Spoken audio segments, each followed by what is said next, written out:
And away we go, episode 1337 of the Al Galdi podcast. It is Monday, June 1st, 2026. It is the first day of a new month, a month in which we have the 2026 NBA Draft, in which our Washington Wizards have the number one overall pick. The 2026 NBA Draft will take place on June 23rd and June 24th, will take place at Brooklyn's Barclays Center. And this also is a month in which we have the 2026 NBA Finals. When will our team, the Wizards, be back in an NBA Finals? We have been waiting for a very long time for that. 1979 was the last time that the Bullets/Wizards were in an NBA Finals. But I digress. The New York Knicks versus the San Antonio Spurs in the 2026 NBA Finals. A rematch of the 1999 NBA Finals. Game one of these 2026 NBA Finals, Wednesday night at 8:30 in San Antonio. The Spurs won at the Oklahoma City Thunder, 111-103 on Saturday night in Game 7 of the Western Conference Finals, as yet another road team won a Game 7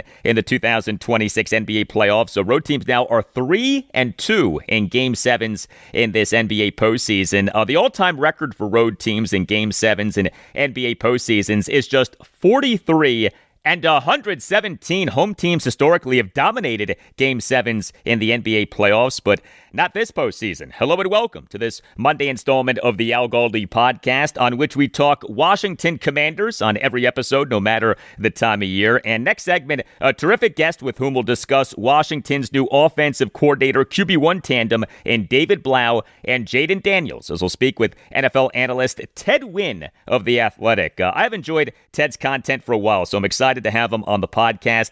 He recently wrote a piece about the many new offensive coordinator QB1 pairings in the NFL.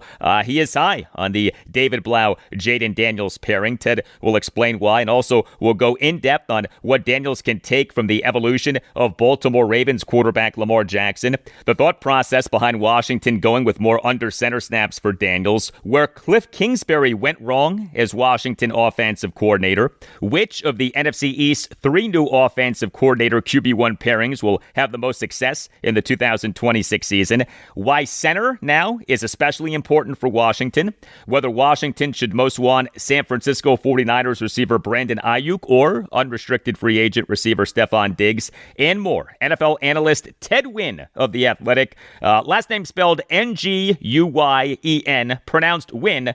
He'll be with us next segment. And also on the show, breakdowns of wild weekends, but also successful weekends for the Washington Nationals and Baltimore Orioles. The Nats, they over the weekend won a 3-game series against the San Diego Padres at Nationals Park, concluding a month of May in which the Nats went 16-12, their best regular season month since going 17-11 in August 2023. As I posted on X this past Tuesday night, May 26th, the 2026 Washington Nationals remind me of the 2024 Washington Commanders. Yes, I am getting 2024 Washington Commanders vibes from the 2026 Washington Nationals. I mean, consider the following for each team: surprising success, new front office and coaching staff breathing much-needed new life into the franchise, elite offense led by a phenom, in the Commanders' case, the quarterback Jayden Daniels, in the Nats' case, outfielder James Wood,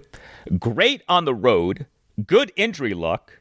A concern is the defense. A lot of parallels between the 2026 Washington Nationals and 2024 Washington Commanders. The O's, they over the weekend concluded a split of a 4-game series against the Toronto Blue Jays at Oriole Park at Camden Yards. Included in the mix were 2 bonkers games over Friday and Saturday, and each game had a 6-5 final. Friday night, a 6-5 loss to the Blue Jays in a game in which the O's blew a 5-0 7th-inning lead, but Saturday, a 6-5 walk-off win over the Blue Jays in a game in which the O's overcame a 5-1 9th-inning deficit by scoring 5 runs in the bottom of the 9th. You can hit me up on X at Al Galdi. You can email me the Al Galdi podcast at yahoo.com. And if you on Apple Podcasts, give the podcast a 5-star rating. On the podcast, we'll read whatever you write in writing a review of the podcast, but the review can include you saying something about sports. You don't just have to write about the podcast. I'm trying to make a push for 2,000 ratings of the podcast. I'm right now at a little more than 1,500, but I am only looking for 5-star ratings. If you give me a 1-star rating, I'm not reading whatever you write. 5-star rating, absolutely. Email from Gene in Manassas, Virginia, with multiple thoughts on the Washington Commanders defense, both in terms of what the team has done in free agency this offseason and how the defense was last season. We, on this past Friday's show, episode 1336, discussed the extent to which we should believe that the defense will be better this coming season. Writes Gene, Dear Al, love the show and constantly learn from you and your guests. Never miss it. I'm interested in your views on these observations. Commanders free agency. I understand you don't get Pro Bowl players in free agency, but we successfully replaced defensive talent that was close to the worst in the league with above average talent. That was the purpose of free agency.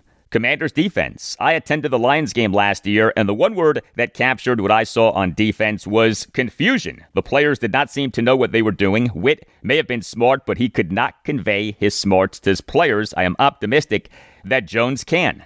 Thank you for the email, Gene. I agree on both points. I do really like what Washington has done on defense in free agency this offseason. The defense got younger and more athletic, and via a number of team-friendly contracts, the only big money contract in terms of unrestricted free agent acquisitions for the team this offseason on defense or offense has been the contract for edge defender Odafe Oweh. That contract per overthecap.com and spottrack.com, a 4-year, $96 million deal with $50.6 million fully guaranteed at signing. The Commanders this offseason have revamped their defense without overspending on a bunch of players. Now, we'll see how much better the defense actually is, but the defense, without question now, is younger and more athletic. Those two things are quantifiable, and the defense, of course, very much needed to get younger and more athletic. But the defense also needed better coaching, and that brings us to the point from Gene about the defensive confusion last season. I go back to this past May 8th.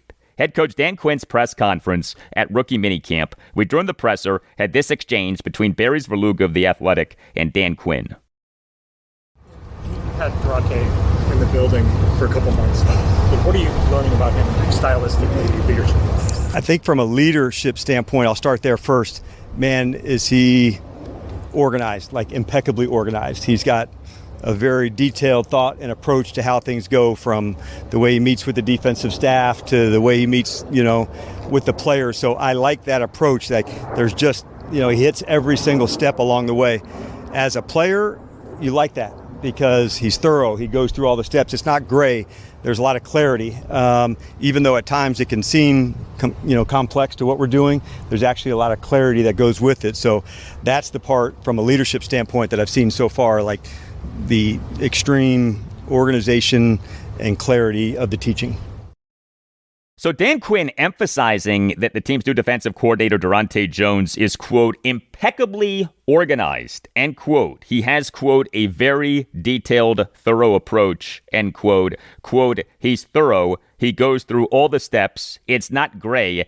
There's a lot of clarity, end quote. Dan Quinn gushed about Durante Jones in terms of his organization and attention to detail and thoroughness, so much so that it is impossible not to wonder if Quinn felt that the team's defensive coordinator for the last 2 seasons, Joe Witt Jr., was not this way. The extent to which Quinn praised Jones in this way really stood out, and so you certainly hope that we this coming season have less defensive confusion as compared to last season. Hey, if you would like to grow your business or practice, consider advertising on this podcast, which just recently was the number 56 podcast in the country on Apple Podcasts in the U.S. football category. Podcast advertising works and is very affordable. Put the power of the pod to work for you. Get your message out there to thousands of successful people in the Washington, D.C. area. We'd love to have you on board. Email us to see what we can do for you. The email address is the Al Galdi podcast at yahoo.com. Look, choosing life insurance is tricky. Heck, life insurance as a topic can be uncomfortable, but Ethos makes getting life insurance fast and easy 100% online. You can get a quote in seconds, apply in minutes, and get same-day coverage. There's no medical exam. You just answer a few simple health questions. You can get up to $3 million in coverage. Some policies are as low as $30 a month. You'll get your lowest rate from Ethos' network of trusted carriers. And know this, Ethos has a rating of 4.8 out of 5 stars on Trustpilot with over 4,000 reviews. Take 10 minutes today to get covered with life insurance through Ethos. Get your free quote at ethos.com/Al Galdi. That's ethos.com/Al Galdi. Ethos.com/Al Galdi. Application times may vary. Rates may vary.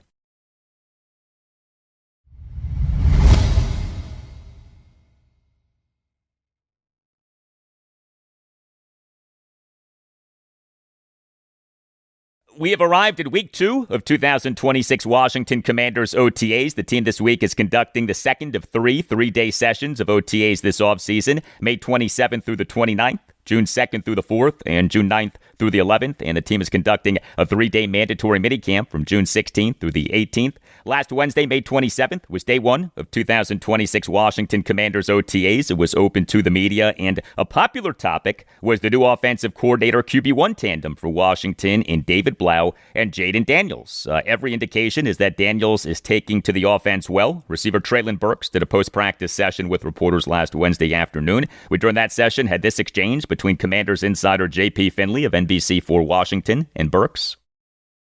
Jayden's kind of known for his mental processing. How fast has he picked up what is a new offense? To me, shit, very fast. He's a quarterback, so he has to know that, obviously. But, he's doing a great job. And I think we're doing a great job of just crowding around him and, giving him that confidence and making those plays for him and just keep doing that. Okay, so good stuff there from Treylon Burks on Jayden Daniels in the new offense. So right guard Samuel Cosmi, he did a post-practice press conference last Wednesday afternoon. We, during that presser, had this exchange between Commanders insider John Keim of ESPN and Cosmi. I know it's extremely early. What do you see from Jayden, just the way he's coming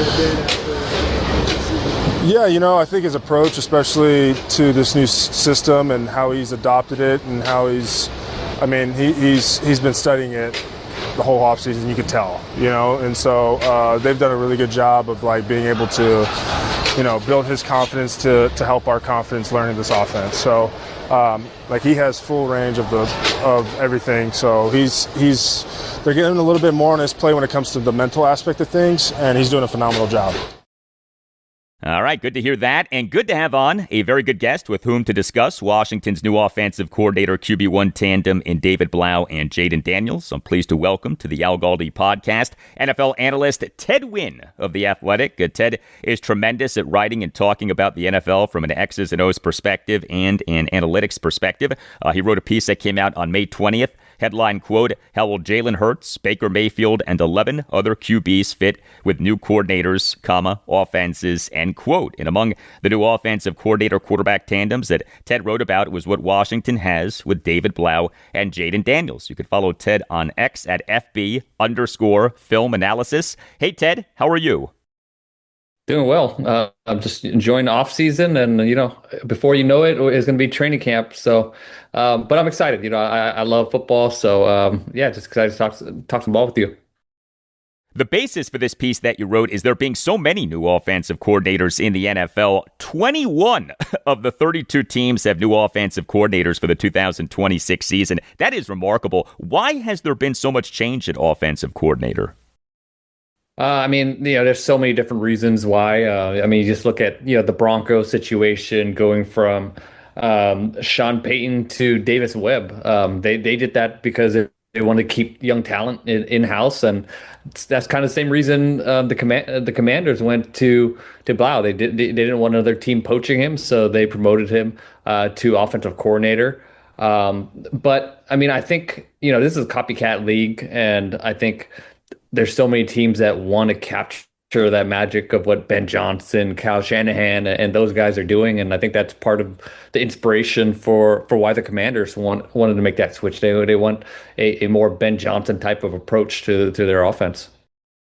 So the expectation is that David Blough is going with a Ben Johnson-style offense. So Blough's final season as an NFL quarterback was spent on the Detroit Lions practice squad during the 2023 season, working with then Lions offensive coordinator Ben Johnson. You in the piece tied the situations of Jayden Daniels and the Baltimore Ravens QB1 Lamar Jackson together. The Ravens' last three offensive coordinators are Greg Roman, Todd Monken, and Declan Doyle, who the Ravens officially announced as having hired as offensive coordinator this past February 2nd. You wrote the following, quote, Monken helped get the best out of Jackson and the Ravens offense by successfully blending an under-center run game with the shotgun option game Jackson ran since his time with Greg Roman. Doyle will likely put together a similar offense, but maybe turn the dial even more toward under-center concepts. Keeping Jackson healthy has to be a bigger focus. Jackson has proven he can be efficient and explosive from under-center. He was first in EPA per dropback on under-center play action in the last two seasons.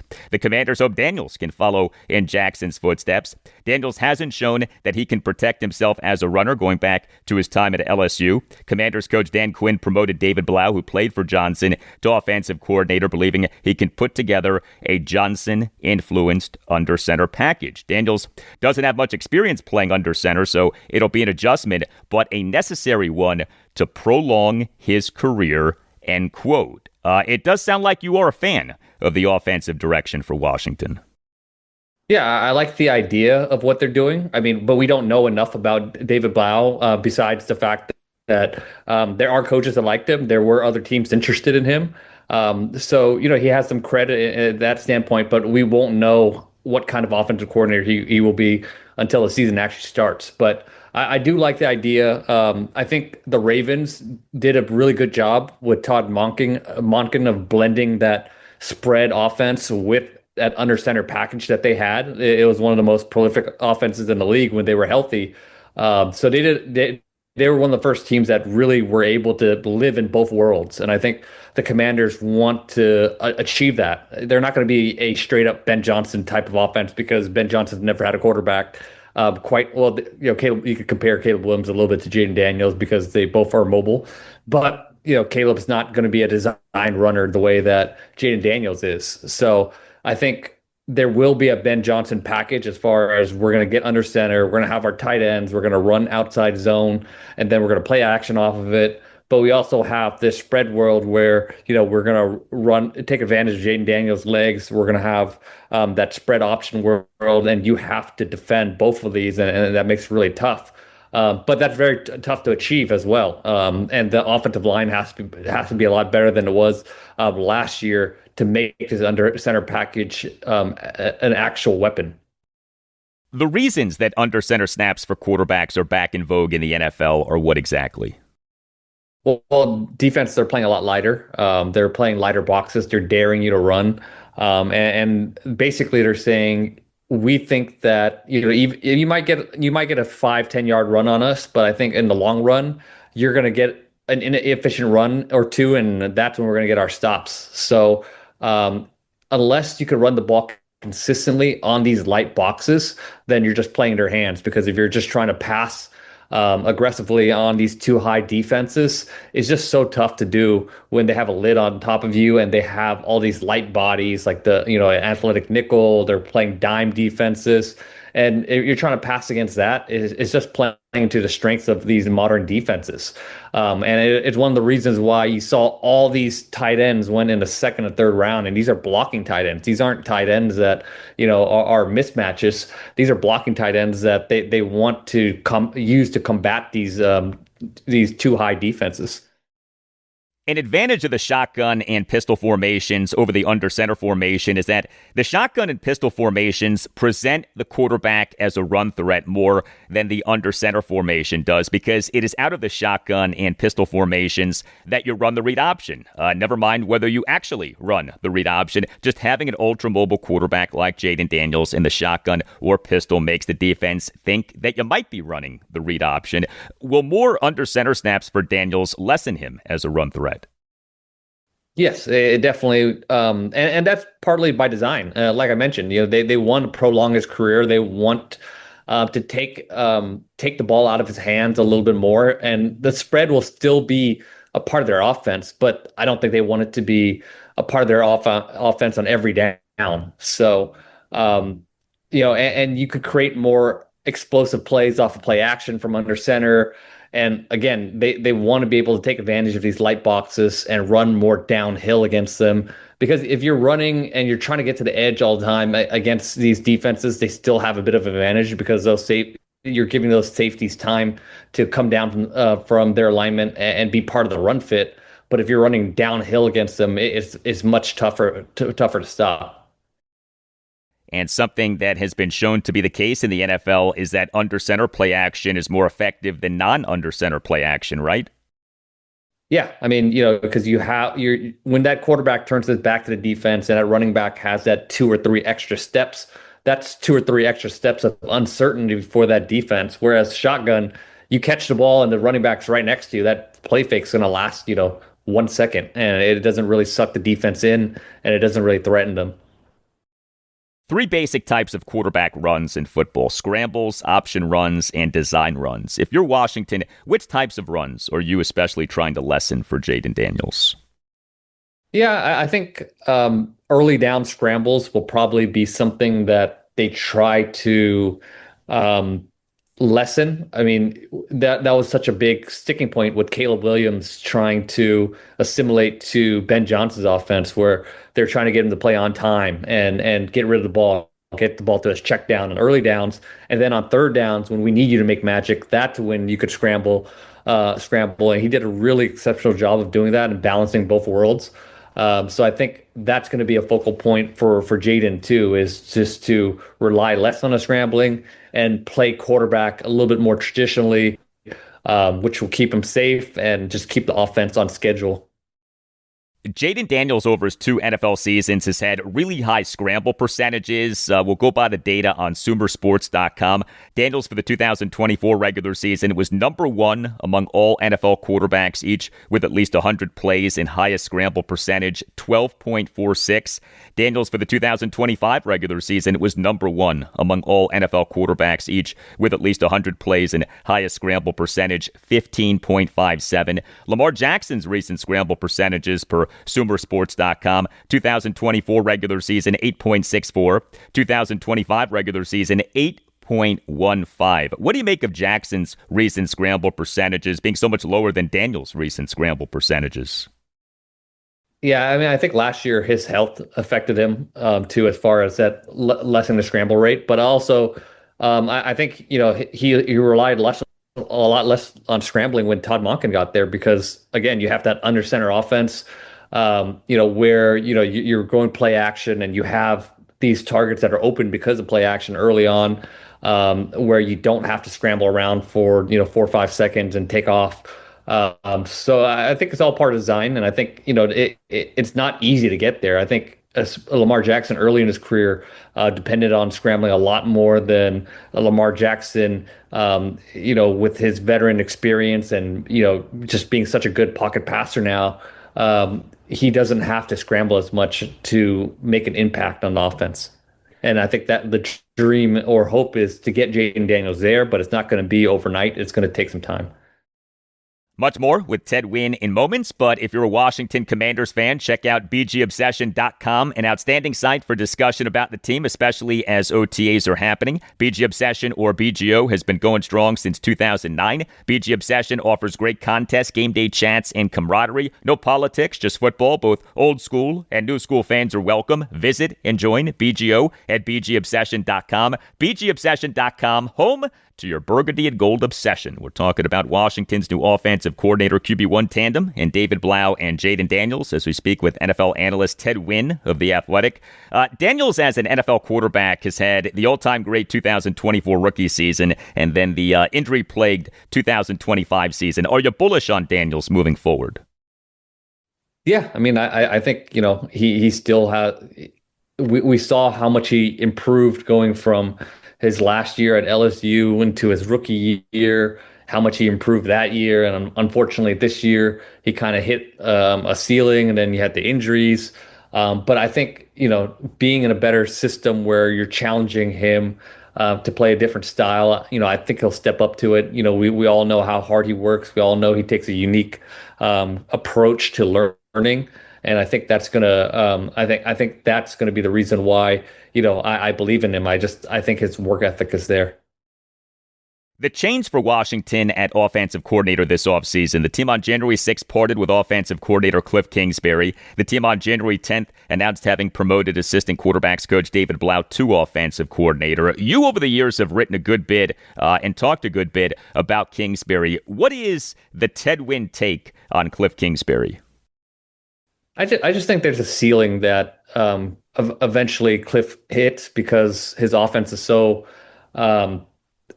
I wouldn't say predictable because he's a very creative play designer, but I think there's just certain things that he does as far as formations and you just hit a wall at some point if you're going with that much no huddle. Your receivers are staying in the same place, and he did move his receivers a little bit more in Washington than he did with the Cardinals. But I just don't think that style of offense could be a long-term type of offense in the NFL. And he's a smart coach, and he's way smarter X's O's than me, but there's just a lot of the same habits that you saw or a lot of the same weaknesses in his offense you saw kind of doom him in with the Cardinals pop up again with the Commanders. So I think he's a good offense coordinator to start off with, but eventually you hit that wall, and then he just hasn't shown the ability to adjust or evolve enough from it. And I think that's what Dan Quinn saw. And I think that's why they decided ultimately to move on. And it stands out that Kliff Kingsbury now is the Los Angeles Rams assistant head coach, working under head coach and former Washington Redskins offensive coordinator Sean McVay. You wonder if Kingsbury, in being parted with by Washington and then not getting a head coaching or offensive play caller job, maybe realized that he needed to change his ways and become more like Sean McVay. Yeah, I think that's a fantastic decision by him. I think that, it takes some introspection and a little bit of humility to say, hey, what I'm doing is not working and I need to evolve as a coach, and to take that step back and to not call plays and just kind of sit there and learn from Sean McVay. And that's been a proven training ground for a lot of coaches. I think, that's a great decision. I think he bounces back, and I think he'll get another shot in this league. You this past January 28th in a post on X wrote, quote, "Is Kliff Kingsbury GQ Greg Roman?" End quote. I got a kick out of that. What exactly did you mean by that? It's just like, Greg Roman's another guy where like his offense doesn't really evolve. It eventually hits a ceiling. Like he's a good guy to install an offense with and to begin with, but eventually you just hit a ceiling and you need another guy to take you to the next level. So Greg Roman gets a ton of crap for it, and I think Commander fans eventually turn on Kliff, because when I was critical of Kliff, I got a lot of hate from Commander fans early on. But I think the Commander fans eventually saw through the GQ facade and eventually kind of realized, yeah, there is a ceiling that we hit with him. Hey man, as I'm sure Kliff Kingsbury would say to you, don't hate me because I'm beautiful. We in the NFC East have two new offensive coordinator QB1 tandems beyond Washington's. The Philadelphia Eagles with Sean Mannion and Jalen Hurts. The New York Giants with Matt Nagy and Jackson Dart. Which of the NFC East three new offensive coordinator QB1 tandems do you think has the most success in the 2026 season? I think... Well, it's difficult because I think the Commanders are making the right decision, but I think they're also handicapped by, they just were very limited by the moves they were able to make. I feel like they didn't get, I think they wanted to get into the Tyler Linderbaum sweepstakes and they weren't able to. And now you're kind of stuck with a downgrade at center, and the center position is so important in his offense. They weren't able to get a big time receiver. I like Antonio Williams. I actually thought they had a pretty good draft for the limited draft capital they had, but I just don't know if they have the personnel to really, fill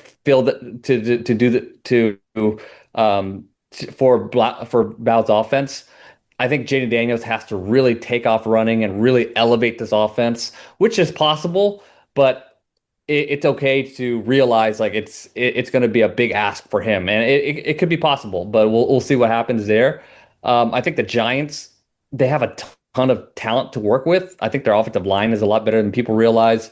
Obviously, Malik Neighbors' health is going to be a big thing. I think Jackson Dart showed some promise last year, but I'm not the biggest Matt Nagy fan, so he has, I think, the best ingredients to work with. We'll see what he does in this next opportunity, if he could show that he's improved as offensive coordinator. But I think if he tries to install what the Chiefs did with the Giants, I don't think that's going to work. And with the Eagles, it's a really interesting change with Sean Mannion and some of the personnel moves they made. They're likely going to trade A.J. Brown away, and then the first-round pick, Mekhi Lemon, a guy who attacks the intermediate middle of the field a lot, pairing with Jalen Hurts, who attacks the middle of the field at one of the lowest rates in the league, since he started his career. And Mannion, I think Mannion will be able to add some creativity to that run game, and they need that little boost of creativity.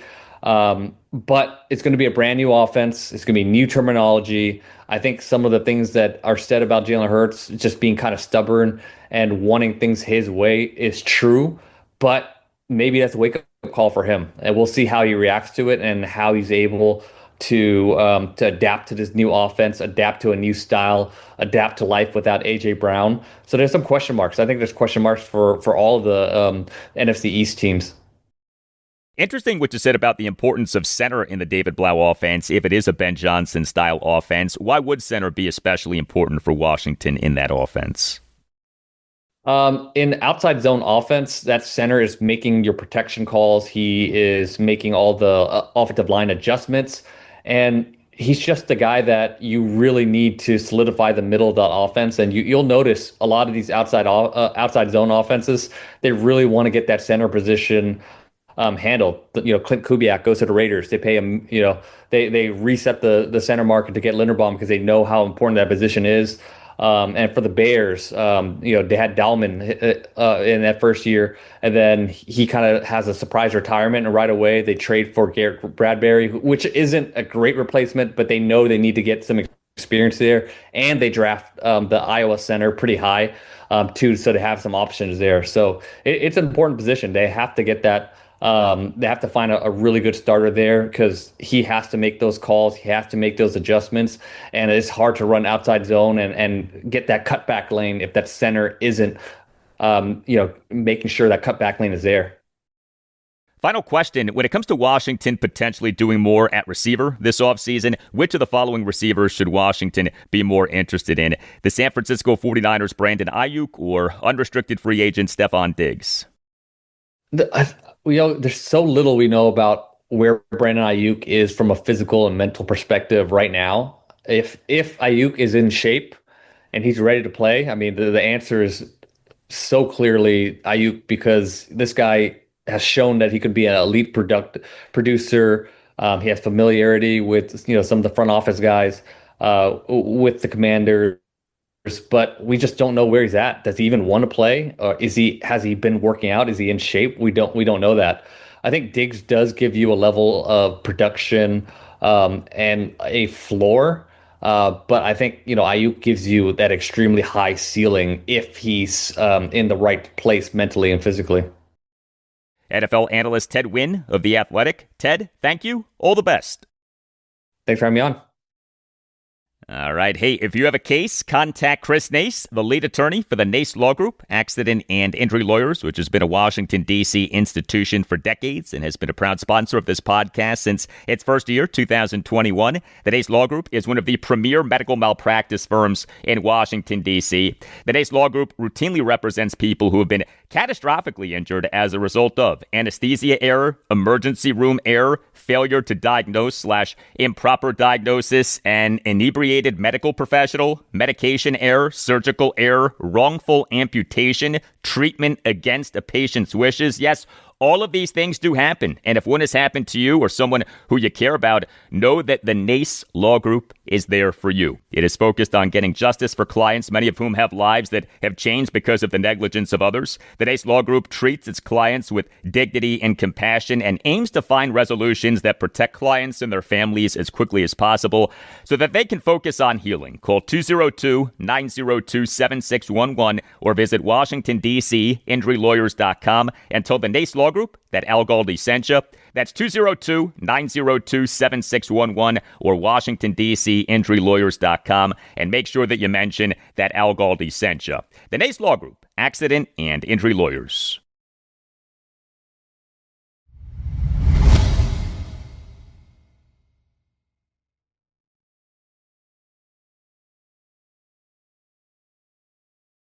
So how about the month of May 2026 for the Washington Nationals? They went 16-12, their best regular season month since going 17-11 in August 2023. The Nats over the weekend won a 3-game series against the San Diego Padres at Nationals Park. Friday evening, a 7-5 loss to the Padres in a game in which the Nats blew a 5-4 6-inning lead. The game took 3 hours and 18 minutes. Saturday, a 9-4 win over the Padres in a game in which the Nats overcame a 3-1 7th-inning deficit by scoring 6 runs in the bottom of the 7th. And Sunday afternoon, a 4-2 win over the Padres to conclude the Nats going 16-12 in May. The Nats in MLB's 2026 regular season now are 31-29 with a run differential of +1. Yes, we are through May, and the Nats in this season number 1 of a restarted rebuild are 2 games above 500 with a positive run differential. The Nats have become one of the best stories in baseball. Not bad for season number 1 of what we talk about quite often on this podcast, right? The team's new analytics-based process led by President of Baseball Operations Paul Taboni, General Manager Anirudh Kalambi, and Manager Blake Butera. So far, so very good for the process. This was an especially interesting series for the Nats because of all of the familiar faces on the Padres coaching staff. For the Padres manager is former Nats relief pitcher Craig Stammen. The Padres bench coach is Randy Knorr, who worked for the Nats for years in a variety of roles, including as bench coach. The Padres hitting coach is former Nats outfielder Steven Souza Jr. The Padres third base coach is Bob Henley, who worked for the Nats for years in a variety of roles, including as third base coach. But the Nats won the series. The Nats offense and the team winning 2 out of 3 games against the Padres at Nationals Park over the weekend was terrific. The 7-5 loss to the Padres on Friday evening. The Nats were good offensively, 5 runs, 9 hits, which were 2 home runs and 7 singles, 6 walks, 3 for 12 with runners in scoring position. The Nats got to Padres starting pitcher and former Nats starting pitcher Lucas Giolito. He allowed 4 runs in 2 2/3 innings. The 9-4 win over the Padres on Saturday. The Nats were good offensively, 9 runs, 8 hits, which were a home run, a double, and 6 singles, 3 walks, 2 for 9 with runners in scoring position. The Nats ultimately got to Padres starting pitcher Michael King, who officially allowed 5 runs in 6 innings. He allowed 1 run in 6 innings, but then got charged with 4 runs in the Nats' 6-run 7th. King's a good pitcher. He came into the game with an ERA of 2.76 over 11 games all starts in this regular season. Also, that Nats 6-run 7th really was something. The Nats in their 6-run 7th had just 2 hits, each of which was a single, and also in the Nats 6-run 7th was Craig Stammen getting ejected. So his first managerial ejection ended up happening in the stadium that was his home stadium for years as a player. And then the 4-2 win over the Padres on Sunday afternoon. The Nats were good offensively. 4 runs, 9 hits, which were 2 home runs, 2 doubles, and 5 singles, 3 walks. The Nats did go just 1 for 6 with runners in scoring position. But here we are. The Nats for this regular season remain number 1 in MLB in runs scored. That total now is at 324. Continuing to lead the way are James Wood and C.J. Abrams, although the Nats in this series got contributions from plenty of other players offensively. But James Wood, he was the Nats' number 1 batter in each of the 3 games in the series. The 7-5 loss to the Padres on Friday evening. Wood, as the Nats starting DH, went 0 for 3 with 2 walks. The 9-4 win over the Padres on Saturday. Wood, as the Nats starting right fielder, went 1 for 5 with a single. And the 4-2 win over the Padres on Sunday afternoon. Wood, as the Nats starting right fielder, went 1 for 3 with a 2-run homer and a walk. He and the Nats' 2-run 5th had a one-out, two-run homer to right center field for a 3-0 Nats lead. The homer per Statcast went a projected 417 feet and had a game-best exit velocity of 113.8 miles per hour. Wood scorched that baseball. He, for this regular season, now has an OPS of 959. C.J. Abrams, he was a Nats starting shortstop and number 4 batter in each of the 3 games in this series. The 7-5 loss to the Padres on Friday evening, Abrams went 0 for 2 with 2 walks and a stolen base. The 9-4 win over the Padres on Saturday, Abrams went 1 for 4 with a single. And the 4-2 win over the Padres on Sunday afternoon, Abrams went 2 for 4 with a double and a single. C.J. Abrams, for this regular season, now has an OPS of 933. Luis Garcia Jr., he was the Nats starting first baseman and number 2 batter in each of the 3 games in the series. The 7-5 loss to the Padres on Friday evening, Garcia went 1 for 5 with a single. The 9-4 win over the Padres on Saturday, Garcia went 2 for 4 with a 2-run single and another single. He and the Nats 6-run 7th had a 1-out, bases loaded 2-run single into right center field for a 6-3 Nats lead despite having been down in the count at 1.12. And the 4-2 win over the Padres on Sunday afternoon, Garcia went 1 for 3 with a solo homer. He and the Nats 1-run 4th had a leadoff homer to right center field on a 3-0 pitch for a 1-0 Nats lead. The homer went a projected 402 feet per Statcast. And Blake Butera pinch hit for Garcia with Andres Chaparro in the bottom of the 7th. And the decision worked out quite well. Chaparro had a pinch 2-out RBI double to left field for a 4-2 Nats lead. The Nats' new process continuing to pay dividends. Garcia, for this regular season, now has an OPS of 720. And there were plenty of other Nats who contributed offensively in this series. The 7-5 loss to the Padres on Friday evening, Curtis Mead, as the Nats starting third baseman and number 3 batter, went 2 for 4 with a 2-run homer, a single, and a walk. Keibert Ruiz, as the Nats starting catcher and number 8 batter, went 2 for 4 with a solo homer and a single, though he did commit a catcher's interference error. The 9-4 win over the Padres on Saturday, Curtis Mead came off the bench to pinch hit and play third base. He went 1 for 1 with a 2-run double and a bases-loaded walk, so 3 RBI in a game in which he didn't even start. And Drew Millis, he is the Nats starting catcher and number 8 batter, went 1 for 4 with a solo homer and an RBI fielder's choice grounder. The 4-2 win over the Padres on Sunday afternoon, Keibert Ruiz, as the Nats starting catcher and number 9 batter, went 2 for 3 with 2 singles and went 3 for 4 on runners trying to steal as he set a new record for most runners thrown out on attempted steals by a Nats catcher in a 9-inning regular season game since the franchise moved to Washington, D.C. in the 2004-2005 offseason. So much to like with this Nats team right now. Curtis Mead, for this regular season, has an OPS of 851. Keibert Ruiz, for this regular season, has an OPS of 812, including a 518 slugging percentage. He, for the month of May, had an OPS of 1,107. Sensational. The Nats' new process is working. Trust the process. The Nats starting pitching in the team winning 2 out of 3 games against the Padres at Nationals Park over the weekend was so-so at best. The 7-5 loss to the Padres on Friday evening. The Nats used an opener who was relief pitcher Paxton Schultz, marking the first time that the Nats used a right-handed pitcher as an opener in this regular season. He allowed 1 run in 1 inning as he, in a 26-pitch first inning, gave up a leadoff single by Fernando Tatis Jr. to center field on an 0-2 pitch, then gave up a single by Gavin Sheets into right center field, and then gave up a full count RBI sac fly by Xander Bogaerts for a 1-0 Padres lead. Also, Schultz issued a 2-out 8-pitch walk of Jackson Merrill, who is a local. He went to Severna Park High School in Severna Park, Maryland. And then Andrew Alvarez came into the game as the Nats bulk pitcher. He had done so well over the last 2 regular seasons at the major league level, but he did not do well in this game. 3 runs in 3 innings, gave up 5 hits, all of which were singles, issued 2 walks, recorded just 1 strikeout. He overs 3 innings threw a whopping 74 pitches, 45 strikes, 29 balls. But Alvarez is getting another turn in the Nats rotation with Jake Irvin on the 15-day injured list due to a right shoulder strain.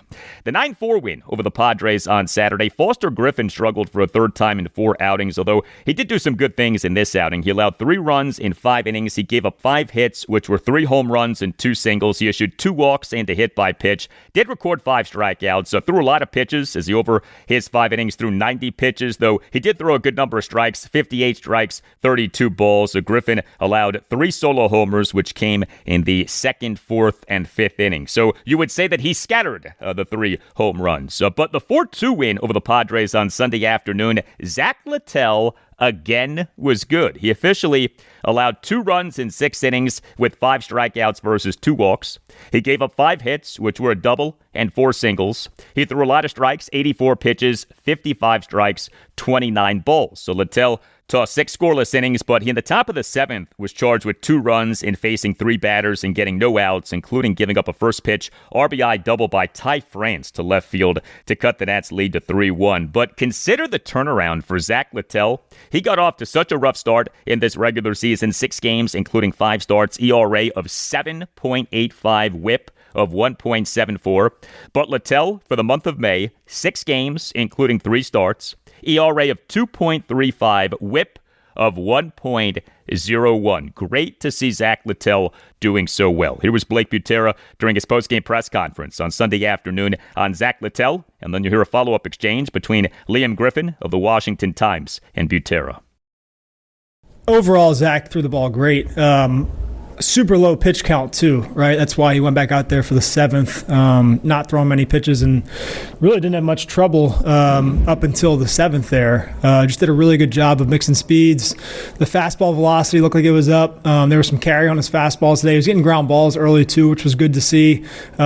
Just mixing his pitches, mixing his location, and was very economical with his pitch count, which allowed him to pitch into the 7th today. Our bullpen was a little bit tired, of course, from the weekend, but the 7th there, it was really, that leadoff walk hurt, and then it was a bunt, and then just that one hard double to left field. Now, that ended his day, so it wasn't really like, it kind of happened quick there in the 7th, but overall, I thought he threw the ball great today. Zach entered May with an ERA over 7, and he hasn't allowed more than 2 runs in any of his last, 5 or 6 appearances. Have you seen anything switch for him over the past month, or was it just kind of, regressing to what his mean is? Yeah, Zach's a good pitcher. He's been a good pitcher for a while, which is why we were so excited to acquire him when we did. But we also acquired him later. It was actually after the offseason, to where he didn't have the normal buildup he's had going into his previous years. So we wanted to give him a little bit of time to kind of get his feet underneath him. He's also learning a totally new organization with new people. I think now he feels like he's in a good spot physically, mentally, emotionally. He's very well used to everybody here now and understanding how we operate. And it's been fun to watch him pitch. Yes, it has been, and the Nats relief pitching in the team winning 2 out of 3 games against the Padres at Nationals Park over the weekend was good. The 7-5 loss to the Padres on Friday evening. The Nats used 3 pitchers beyond opener Paxton Schultz and bulk man Andrew Alvarez. Orlando Revolta tossed a perfect top of the 5th. Mitchell Parker allowed 3 runs, 1 earned in 2 innings. Parker in the top of the 6th allowed a run as he gave up a 1-out solo homer by Ty France to left field to tie the game at 5. The homer went a projected 413 feet per Statcast. Parker in the top of the 7th allowed 2 runs as he gave up a 2-out 2-run homer by Jackson Merrill to right field for a 7-5 Padres lead. That homer went a projected 414 feet per Statcast, but both of the runs were unearned due to a 1-out throwing error by second baseman Nasim Nunez. And Cole Henry tossed 2 scoreless innings, including a scoreless top of the 8th, despite Keibert Ruiz committing a 1-out catcher's interference error and despite giving up a 2-out single and issuing a 2-out hit by pitch to load the bases. But Henry is back. The Nats on Friday morning announced having returned Henry from his minor league rehab assignment and having reinstated him from the 15-day injured list. He had been on that since April 13th due to a right rotator cuff strain. The 9-4 win over the Padres on Saturday. 3 Nats relievers combined to allow 1 run in 4 innings. Brad Lord tossed 2 scoreless and hitless innings with 2 strikeouts. Gus Varland allowed 1 run in 2/3 of an inning. He, in the top of the 8th, retired each of the first 2 batters, but then fell apart as he issued a 2-out walk of Miguel Andujar.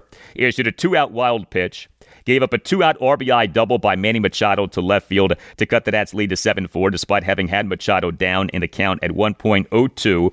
Issued a 2-out 4-pitch walk of Jackson Merrill and issued a 2-out 4-pitch walk of Xander Bogaerts. Varland could not find the strike zone. He threw 30 pitches, just 12 strikes versus 18 balls, but Clayton Beeter tossed 1 1/3 scoreless and hitless innings for a 4-out save. The biggest out that he got was the first out that he got. He came into the game in the top of the 8th with the bases loaded, 2 outs, and the Nats up 7-4, and he induced a ground out to shortstop C.J. Abrams by Ty France. Beeter then tossed a scoreless top of the 9th despite issuing 2 walks, and the 4-2 win over the Padres on Sunday afternoon. 2 Nats relievers combined for 3 scoreless innings. Orlando Revolta officially tossed 2 scoreless and hitless innings. He came into the game in the top of the 7th with runners on 2nd and 3rd, no outs, and the Nats holding a 3-1 lead. He gave up an RBI sac fly by Nick Castellanos to cut the Nats lead to 3-2. Issued a 1-out walk of Sung Moon Song, and then got a strike him out, throw him out double play,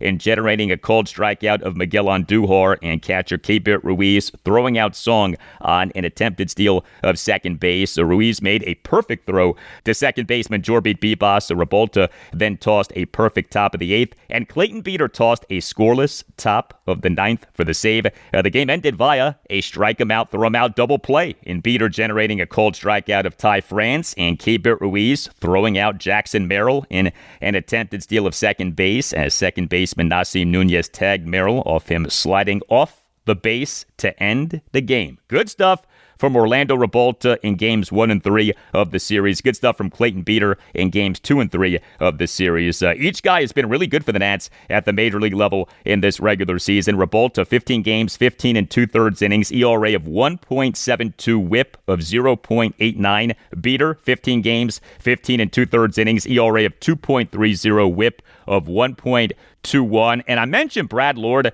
He has been the Nats' best reliever in this regular season. 17 games, 37 innings, ERA of 2.68, whip of exactly 1. This was Blake Butera during his postgame press conference on Sunday afternoon. The Nats going 16-12 in May, and then you'll hear a follow-up exchange. Makes you feel good, of course, anytime you're playing well. Look, I think I said our goal from the beginning has been to make sure that each day we're continuing to get better and better, and that the goal is here to make sure we're playing better baseball in August and September than we are in April and May. So I think if we continue on this track of guys putting in the work and continue to get better day in and day out, happy with the way things are trending right now.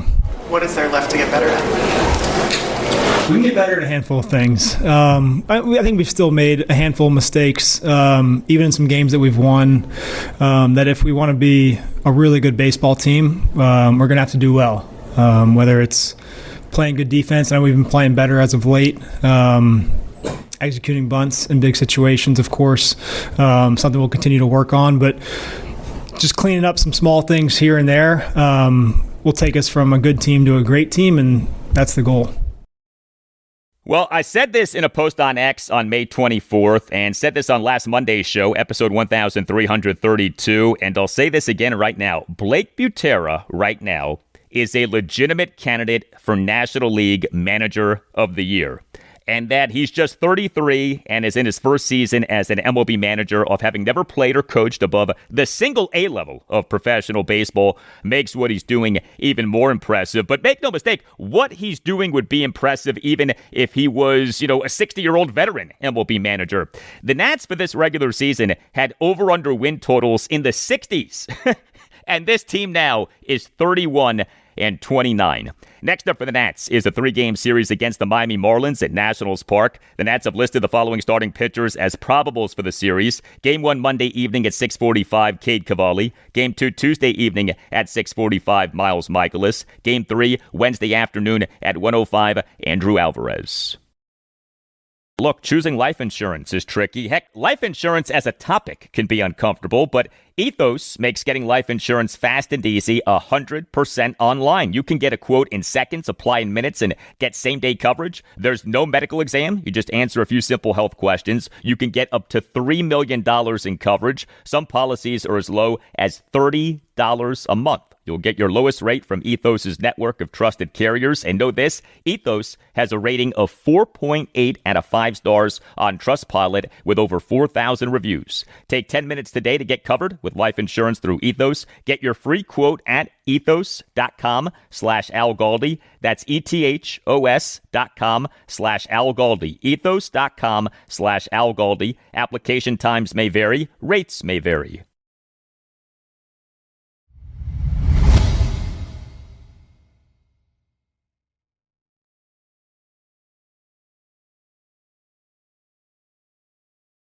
If you are a Baltimore Orioles fan, the swings in emotions over the last few days have been something, but the O's ultimately got a split of a 4-game series against the Toronto Blue Jays at Oriole Park at Camden Yards. Thursday evening, a 2-1 loss to the Blue Jays. Friday night, a 6-5 loss to the Blue Jays in a game in which the O's blew a 5-0 7th-inning lead. Saturday, a 6-5 walk-off win over the Blue Jays in a game in which the O's overcame a 5-1 9th-inning deficit by scoring 5 runs in the bottom of the 9th, during which the O's at one point had a win probability of just 0.7% per Baseball Savant, and Sunday afternoon, a 9-5 win over the Blue Jays. So the O's lost the first 2 games, including a choke job loss in Game 2, but the O's then won the final 2 games, including a valiant comeback win in Game 3.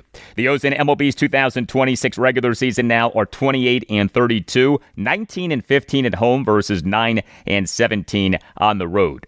As disappointing as the O's have been so far in this regular season, the offense actually has been good. I know that it hasn't always felt that way, but the offense, even with all of the injuries, is in the upper half of MLB in both runs scored and team OPS. And the Orioles offense, off a bad Game 1 in this series, was really good over the final 3 games of the series. So the 6-5 loss to the Blue Jays on Friday night, the O's were good offensively. 5 runs, 8 hits, which were 3 home runs and 5 singles, 4 walks. So the O's did go 0 for 5 with runners in scoring position. But all 3 of the Orioles homers came off Blue Jays bulk pitcher, former Orioles pitcher, and former Washington Nationals pitcher Austin Voth.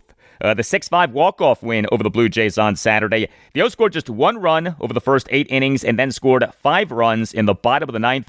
The O's for the game had just 7 hits, 4 of which came in that 5-run 9th. The 7 hits were a triple, a double, and 5 singles. But as amazing as anything was that the O's drew a jaw-dropping 11 walks. Yes, 11 walks drawn by the O's in this game. The team's most walks in a regular season game since drawing 11 walks in an 11-8 loss to the Texas Rangers at Oriole Park at Camden Yards on July 27th, 2005. Also, the O's in this walk-off win over the Blue Jays went 3 for 9 with runners in scoring position. And the 9-5 win over the Blue Jays on Sunday afternoon, the O's were very good offensively. 9 runs, 10 hits, which were a home run, 2 doubles, and 7 singles, 5 walks, 4 for 9 with runners in scoring position.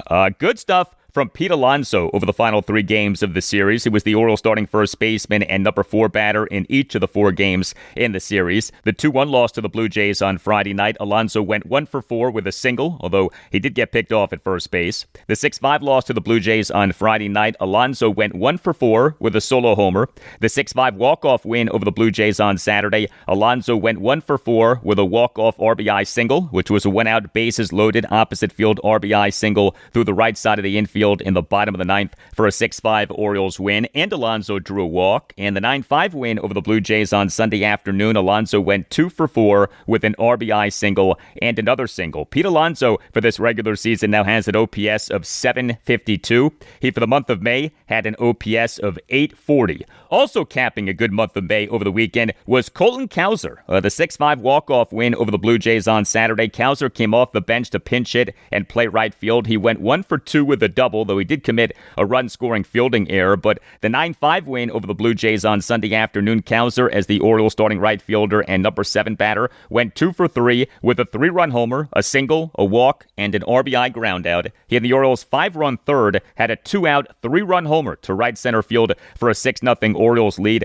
The homer went a projected 424 feet per StatCast. Colton Cowser had an atrocious April, OPS of just 439, but Cowser for the month of May had an OPS of 891. The Orioles starting pitching in this 4-game split with the Blue Jays ended up being very good, although should have been even better. The 6-5 loss to the Blue Jays on Friday night. Trevor Rogers, he tossed 6 scoreless innings, but then in the top of the 7th allowed 4 runs without recording an out. So he ended up being bad for a 7th consecutive outing. It was such a shame what happened with Rogers in this game. He allowed 4 runs in 6 innings. He gave up 6 hits, which were 2 home runs, a triple, 2 doubles, and a single. He did have 3 strikeouts versus 1 walk. He did throw a lot of strikes, 84 pitches, 61 strikes, just 23 balls. So Rogers in the top of the 7th faced 4 batters and gave up 4 hits, including 2 2-run homers, a first pitch 2-run homer by Kazuma Okamoto to left field, and an opposite field 2-run homer by Charles McAdoo to right field in his first MLB regular season game. And O's manager Craig Albernaz admitted that he left Rogers in the game for too long. Not often that a manager admits that, but we got that from Albernaz. So during his post-game press conference on Friday night, had this exchange between O's insider Rich Dubroff of BaltimoreBaseball.com and Albernaz, and then you'll hear a follow-up exchange. Did you feel like you left him in a little too long? Yeah, absolutely. Yeah, it's it's a struggle. Leaving him in too early, leaving him too late. He was efficient with his pitches and, where the pen was, but yeah, left him out there too long. What did change in the 7th for Rogers, that was? It was probably he hasn't gone the 7th up in a little bit, so I'm guessing he might have been, I wouldn't say tired, but just not his best self out there. So Craig Albernaz admitting that he left Trevor Rogers in the game for too long. Trevor Rogers now in this regular season, 10 games all-starts, ERA of 6.84, whip of 1.56. The 6-5 walk-off win over the Blue Jays on Saturday. Brandon Aiyuk had another good outing. He allowed 2 runs in 6 2/3 innings with 7 strikeouts versus 1 walk. He gave up 7 hits, which were 2 doubles and 5 singles. He issued a hit by pitch, but he threw a lot of strikes, 86 pitches, 59 strikes, just 27 balls. And so Brandon Aiyuk now at the major league level in this regular season, 8 games all-starts, ERA of 3.35, whip of 1.37. He, for the month of May, had an ERA of 2.86 over 5 games all-starts. So the O's acquired Aiyuk via signing him to a minor league contract in June 2020. This is his age 27 season, and he's having a good season. He's been a real bright spot for the O's. And the 9-5 win over the Blue Jays on Sunday afternoon, Kyle Bradish was good for a 5th consecutive outing. He allowed 1 run, which was unearned in 7 innings, gave up just 4 hits, all of which were singles. Did issue 3 walks, recorded 4 strikeouts through 94 pitches, 56 strikes, 38 balls. Really good to see Kyle Bradish doing so well. Bradish now in this regular season, 12 games all-starts, ERA of 3.44, whip of 1.42. The Orioles starting pitching in this series was a big-time strength. As you may recall, Chris Bassett was good in the 2-1 loss to the Blue Jays on Thursday evening, 1 run in 6 innings. The Orioles relief pitching, however, did not do well over the final 3 games of this 4-game split with the Blue Jays. Now, that 2-1 loss to the Blue Jays on Thursday evening, 3 Orioles relievers combined to allow 1 run in 3 innings, but Orioles relievers over the rest of the series combined to allow 9 runs, 8 earned in 7 1/3 innings. The 6-5 loss to the Blue Jays on Friday night, 4 Orioles relievers combined to allow 2 runs in 3 innings. Tyler Wells in the top of the 7th faced 3 batters and got 3 outs. Yennier Cano allowed 2 runs in 1/3 of an inning. He in the top of the 8th faced 4 batters but got just 1 out as he began the inning by giving up 2 singles and then a 2-run double. Keegan Aiken in the top of the 8th faced 2 batters and got 2 outs. Rico Garcia tossed a scoreless top of the 9th despite giving up a leadoff double. The 6-5 walk-off win over the Blue Jays on Saturday, 3 Orioles relievers combined to allow 3 runs, 2 earned in 2 1/3 innings. Anthony Nunez officially allowed 2 runs in 1/3 of an inning. He faced 3 batters but got just 1 out. He generated a swinging strikeout of the first batter he faced, to the Blue Jays' #1 batter, George Springer, with a runner on second, 2 outs, and the O's trailing 2-1 to end the top top of the 7th. So that was good, but Nunez began what ended up being a 2-run 8th for the Blue Jays by giving up back-to-back singles. Keegan Aiken officially tossed a scoreless inning, but he in the top of the 8th gave up a 1-out full count 2-run double by Kazuma Okamoto to left field for a 4-1 Blue Jays lead. And Albert Suarez allowed a run, which was unearned in 1 inning, as right fielder Colton Cowser committed a really bad fielding error on a 2-out opposite field double by Vladimir Guerrero Jr. to the right center field gap in the top of the 9th, allowing Nathan Lukes to score from first base for a 5-1 Blue Jays lead off him having drawn a 2-out walk. But Albert Suarez is back. The O's on Friday afternoon announced having signed him to a major league contract for the rest of the season. This was off the O's having non-tendered him this past November 21st and having designated him for assignment 3 times during this regular season, April 26th, May 2nd, and May 25th. Albert Suarez has been victimized by the Orioles roster maneuverings more than anyone, but he now has himself a major league contract for the rest of this season. And speaking of relief pitchers who the O's have DFA'd, the O's on Sunday morning announced that relief pitcher Dietrich Enns had cleared outright waivers and accepted an assignment to AAA Norfolk. The O's this past Tuesday afternoon, May 26th, announced having designated Enns for assignment. This was considered a risky move in that the O's wanted to keep him, but needed the space on the 40-man roster, but he did end up clearing outright waivers. Also, the O's on Friday afternoon announced having optioned relief pitcher Cameron Weston to AAA Norfolk. And then the 9-5 win over the Blue Jays on Sunday afternoon. 2 Orioles relievers combined to allow 4 runs in 2 innings. Tyler Wells allowed 4 runs in 1 inning. He, in the top of the 8th, allowed 4 runs, including giving up a 2-out 3-run homer by Yohendrick Pinyango to right field to cut the Orioles' lead to 9-5. The homer went a projected 421 feet per Statcast, but Rico Garcia tossed a perfect top of the 9th. Not a good series for the Orioles bullpen, but the O's won each of the last 2 games for a 4-game split. No game for the O's on Monday. Next up for them is a 6-game road trip beginning with a 3-game series at the Boston Red Sox. The O's have listed the following starting pitchers as probables for the series. Game 1 Tuesday evening at 6:45, Shane Baz. Game 2 Wednesday evening at 6:45, Chris Bassett. Game 3 Thursday afternoon at 1:35, Trevor Rogers.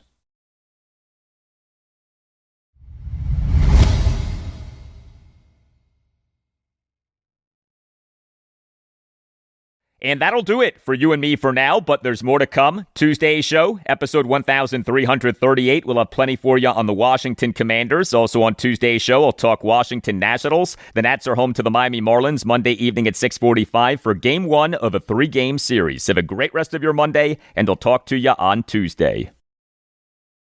Jayden's kind of known for his mental processing. How fast has he picked up what is a new offense? To me, shit. Very fast.